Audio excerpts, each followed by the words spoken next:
Bienvenue dans le podcast Tous Saints, dans lequel Bénédicte de Lélis, mère de famille et enseignante en théologie, vous raconte la vie de saints ou de grands témoins de la foi récents, comme modèles de foi actuels et rayonnants qui vous donneront envie à leur suite de grandir en sainteté et en amour de Jésus.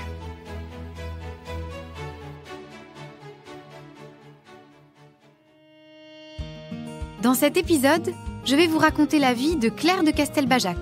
C'est un sourire qui vient immédiatement aux lèvres quand on pense à cette jeune fille emplie de la joie de Dieu. Donner toute sa place à cette joie ne se fait pas sans combat néanmoins, vous allez voir. Mais elle est irrésistible.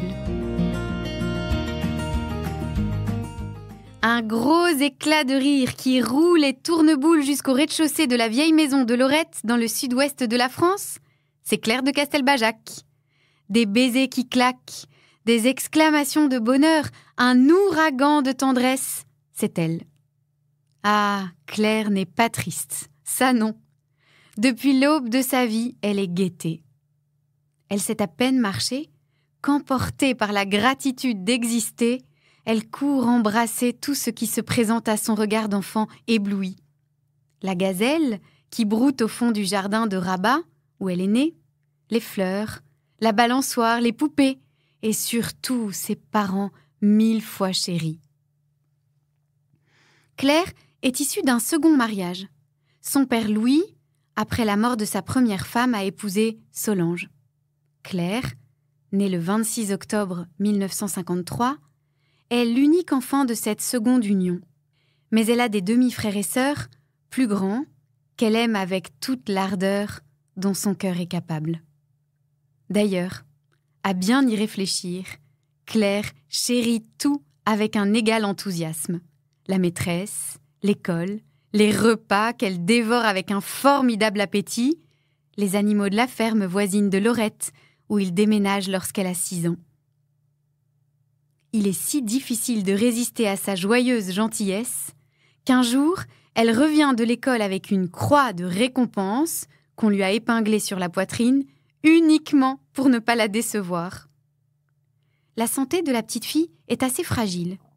Une fois, suite à une grave infection, l'enfant, brûlante de fièvre, plonge dans un semi-coma. Après une nuit d'angoisse, de soins et de prières, Claire se sent mieux. Mais, c'est décidé, elle suivra l'école à la maison pour ne pas mettre en danger sa santé.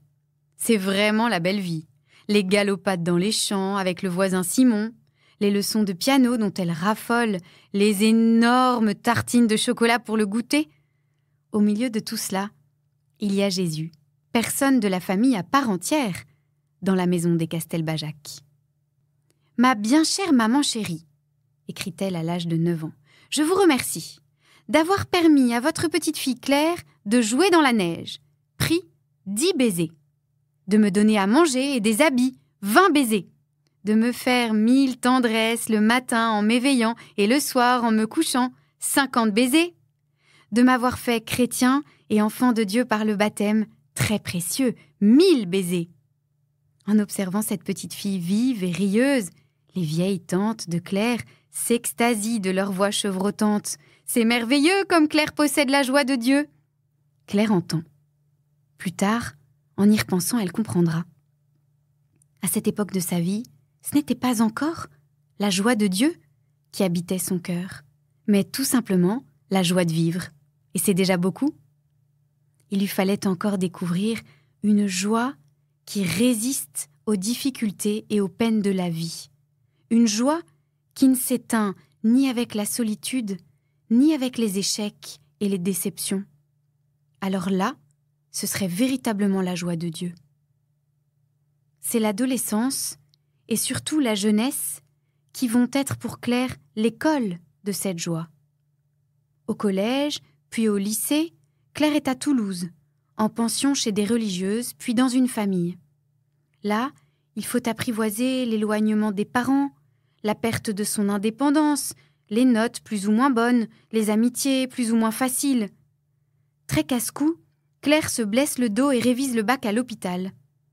Elle n'a pas perdu une miette de la gaieté et de la tendresse de son enfance qu'elle distribue sans compter aux aides-soignantes, aux voisins de chambre isolée, aux visiteurs. Elle prie et reçoit la communion tous les jours. Ensuite, le bac en poche, elle se prépare à entrer à l'école du Restauro, une école de restauration de peinture prestigieuse à Rome. Pour cela, elle suit une année d'histoire de l'art à la faculté de Toulouse, puis quelques mois de préparation intense à Rome. À sa profonde surprise, elle est reçue.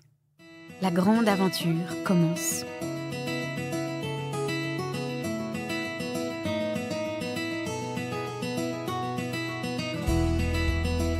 Très vite, ça n'est pas aussi facile qu'elle l'avait imaginé. Les parents sont loin. Un cadre affectif et structurant lui manque.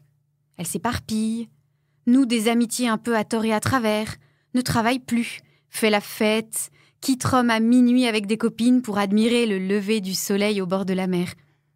À son arrivée en Italie, Claire se rendait à la messe tous les matins, comme elle l'avait toujours fait. Elle sortait de là, toute bonne, toute pure, pleine de la sainteté de Jésus. Mais autour d'elle, désormais, aucune de ses amies n'a la foi. On lui lance un jour « Tu y viendras, tu verras, à notre athéisme ». Claire secoue la tête. Bien sûr que non. Elle a la foi chevillée au corps depuis l'enfance. Aimer Jésus et la Sainte Vierge lui est aussi naturel que de respirer. Pourtant, Claire prie moins. Elle va moins à la messe. Puis un jour, elle rate celle du dimanche. Peu à peu, sa foi vacille. « À quoi bon aller à la messe si le cœur n'y est plus ?» écrit-elle à ses parents. « J'y vais par habitude. N'est-ce pas de l'hypocrisie ?» Elle lance des appels à prier pour elle. Elle se sent soumise à toutes sortes de tentations. Elle a été amoureuse d'un garçon en France qui ne l'était pas d'elle. Ici, à Rome, elle a du succès. Soudain, la possibilité d'avoir un amoureux, juste pour le plaisir, sans lendemain, lui semble attrayante, mais elle résiste. Toutefois, elle ne s'est jamais sentie si seule et si vide. Où est la joie qui l'habitait toujours ? De retour en France l'été, elle a raté ses examens. Mais le bon air de Laurette, l'affection des siens et un pèlerinage à Lourdes la remettent sur pied. C'est une Claire renouvelée qui revient au Restauro, se remet au travail, retourne à l'église, change ses amitiés, remet Jésus au centre. Claire a compris. La joie de Dieu, c'est quand Dieu prend plus de place dans ton âme que tout le côté humain et désespérant. Alors, même si la joie de vivre s'émousse ou disparaît, peut demeurer cette stable joie de Dieu. Claire poursuit ses études à Assise où elle loge chez des religieuses. Ses pinceaux à la main, elle déborde d'une allégresse qui ruisselle sur tous.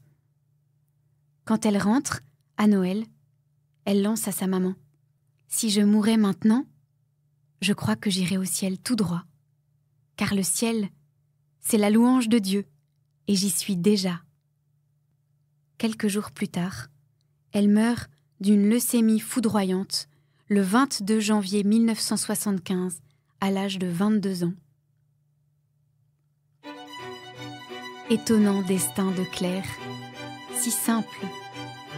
Une vie d'étudiante absolument ordinaire, avec simplement au cœur un grand amour pour Jésus et Marie, le choix de la pureté et le don de la gratitude. Entraîne-nous, Claire, dans ta joie et ton esprit de louange. Tu nous montres que notre vocation à tous, c'est le bonheur.